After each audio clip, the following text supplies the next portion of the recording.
আসসালামু আলাইকুম সবাইকে, আরো একটি নতুন ভিডিওতে সবাইকে স্বাগতম। অনেকদিন থেকে আমার শৌখিন মুরগিগুলোর কোনো আপডেট দেওয়া হয় না। তো আলহামদুলিল্লাহ আজকে আমার ফার্মের জন্য একটা নতুন সদস্য নিয়ে আসবো ইনশাল্লাহ। তো ভাইয়া আর আমি রওনা দিয়ে দিলাম আমাদের আজকের গন্তব্যে। প্রথমে আমরা যাবো এক ভাইয়ের বাসায় একটি বাফ ফ্রিজেল পলিশ ক্যাপের মোরগ নিতে, এবং সেখানে কাজ শেষ করে ভাইয়া চলে যাবে ভাইয়ার অফিসে, এবং আমি মোরগটি নিয়ে চলে আসবো আমাদের ফার্মের উদ্দেশ্যে। দেখতে দেখতে আমরা চলে আসলাম রংপুর মডার্ন মোড়ে। মূলত আমি বেশিরভাগ সময় এই মডার্ন মোড় থেকেই বাসের মাধ্যমে সারা বাংলাদেশে মুরগিগুলো পাঠাই থাকি। কিছুক্ষণ পর আমরা মডার্ন মোড় পার হয়ে চলে আসলাম ভাইয়ের বাসায়, এবং মোরগটাকে ভালোভাবে চেক করে ভাইকে টাকা পরিশোধ করে দিলাম। এরপর ভাইয়া চলে গেল ভাইয়ার অফিসে, এবং আমি অটোতে করে রওনা দিলাম আমাদের ফার্মের উদ্দেশ্যে। এরপর অটোতে 1 থেকে 1.5 ঘন্টা জার্নি শেষে আমি চলে আসলাম আমাদের ফার্মে। বাসায় এসেই বক্সটা খুলে দেখলাম যে মোরগটা ঠিকঠাক আছে কিনা। যেহেতু বাইরে প্রচুর পরিমাণে গরম, তাই মোরগটাকে ভালোভাবে চেক করে নিতেছিলাম যে কোনো সমস্যা হয়েছে কিনা। মোরগটাকে চেক করা শেষে 1 বালতি পানিতে পরিমাণ মতো পটাশ দিয়ে দিলাম। এই পানি দিয়েই মোরগটাকে গোসল করাই দিব, যেহেতু বাইরে প্রচন্ড গরম, এবং গোসল করানোর ফলে মুরগির গায়ের জীবাণু এবং ময়লাগুলো সব পরিষ্কার হয়ে যাবে ইনশাল্লাহ।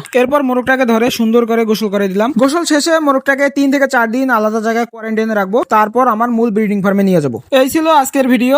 দেখা হবে পরবর্তীতে নতুন কোনো আপডেট নিয়ে। ভিডিওটি ভালো লাগলে ফলো করে পাশে থাকবেন। সম্পূর্ণ ভিডিওটি দেখার জন্য ধন্যবাদ সবাইকে।